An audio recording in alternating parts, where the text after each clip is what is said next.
Numbers chapters 22 to 24 today. We're doing another fairly short section because again we've hit something really interesting to have a look at. In the previous video we were looking at the Israelites who are conquering everybody and engaging in a spot of light afternoon provoked genocide.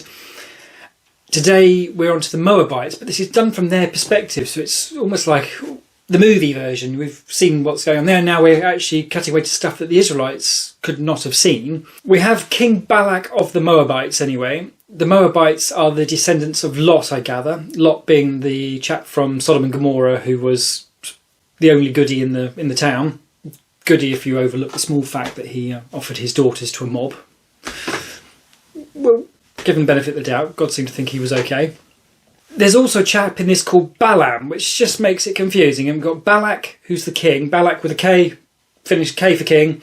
Balaam, not quite clear who he is, but Balak the king seems to want to get this Balaam guy to curse the Israelites so that he can beat them in battle. The suggestion being that there are so many of them that if he doesn't have a curse on the Israelites, then Balak is going to lose. So Balaam would seem to be some sort of priest, I guess, or something like that. Balak, anyway, sends some messengers to go and see Balaam, who seems to be some distance away, and says to him, can you put a little curse on these Israelites for me? Because there are lots of them, they're annoying, I want to get rid of them, but I can't beat them, so I need them cursed. Balaam sends back the message saying, I'll have a chat with God, see what we can do, and I'll get back to you, basically. It turns out, oddly enough, well, maybe not oddly enough, but Balaam goes to talk to his God, and it turns out it's the same God as the Israelites. So, as you might expect, I suppose, the message comes back from God. It's like, no. These are the Israelites, these are my people, they're cool, leave them alone. So it's interesting that the Moabites, who I assume we're setting up for them getting conquered fairly shortly, they can't all be bad because one of their most respected priests, most respected by the king of all people, has the same God as the Israelites. So it'll be very interesting to see how this pans out in terms of whether God dislikes the Moabites or not. God says to Balaam, anyway, fine, go and see Balak, but only say to him what he is told to say. So there seems to be some caution from God in terms of how this communication is conducted, but he does specifically say, go and see the king. That's very odd though, because immediately afterwards it suggests that Balaam is sinning by going to see Balak. But yet it seemed pretty clear. God said, you can go and do this, but be careful what you say. Before he's even got there, he's deemed to have been sinning. So I'm not sure. I've double checked. I haven't turned 2 pages at once or anything. Something I'm missing there. Anyway, Balaam hops on his donkey because he doesn't have a car and sets off to go and see Balak. On the way, it says that the donkey sees an angel and changes course and tries to get away from this thing.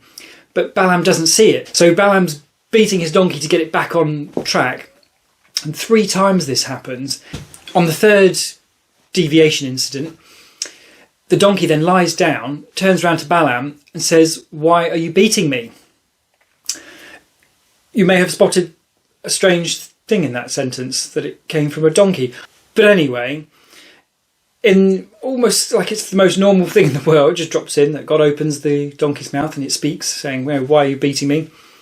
Have I ever let you down before? And all the rest of it. And then the donkey explains basically that it saw an angel.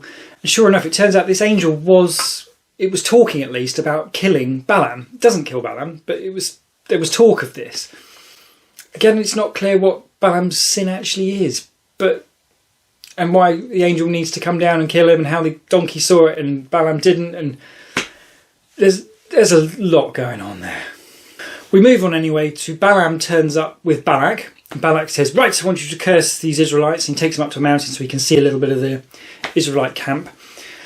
Balaam turns around and says, okay, what you need to do is you need to build 7 altars, and then you need to do 7 sacrifices, and then I'll get some word from God.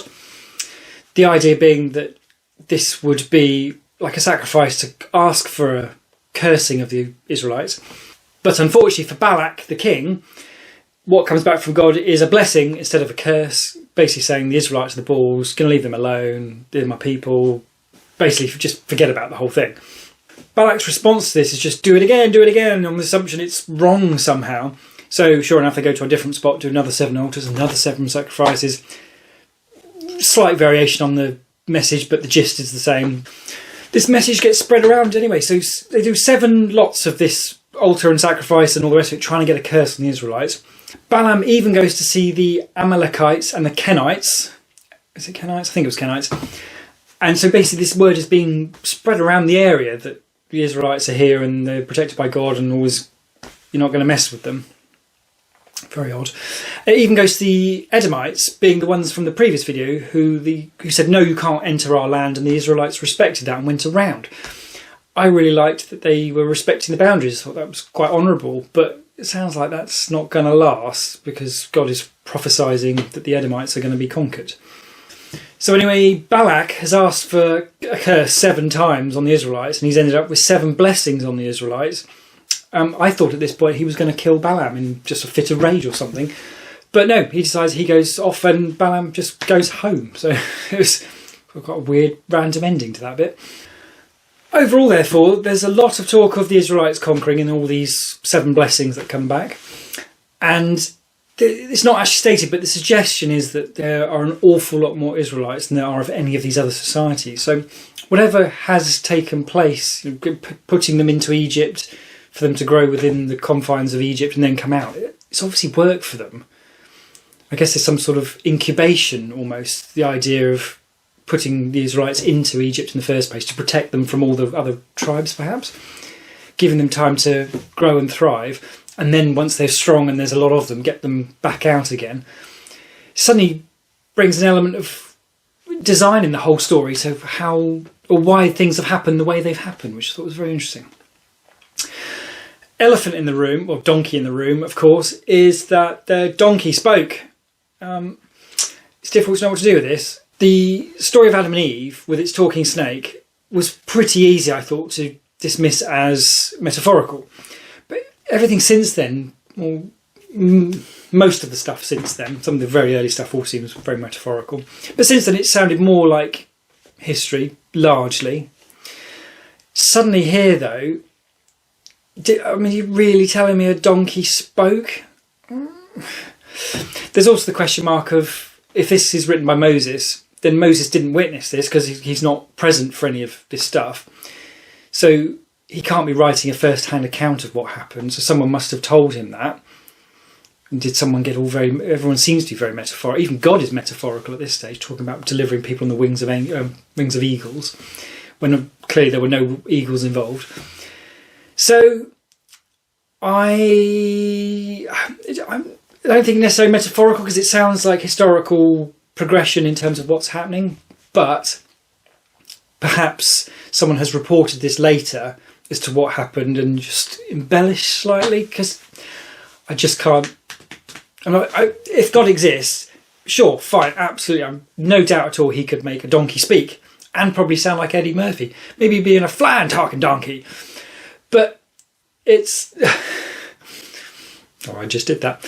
But the point is that why there's no need for that. It's very it just seems very much like a story device or something. So I'm inclined to reject it in terms of I don't think a donkey actually spoke. I don't feel like a donkey actually spoke, but the rest of it would make some sense, so the people wanting to curse the Israelites, and you can see how someone might have gone to Moses and said, oh, this is what happened, the king did this and did that, and then this guy came and there was a talking donkey, and just maybe they'd been drinking a bit or something, I don't know.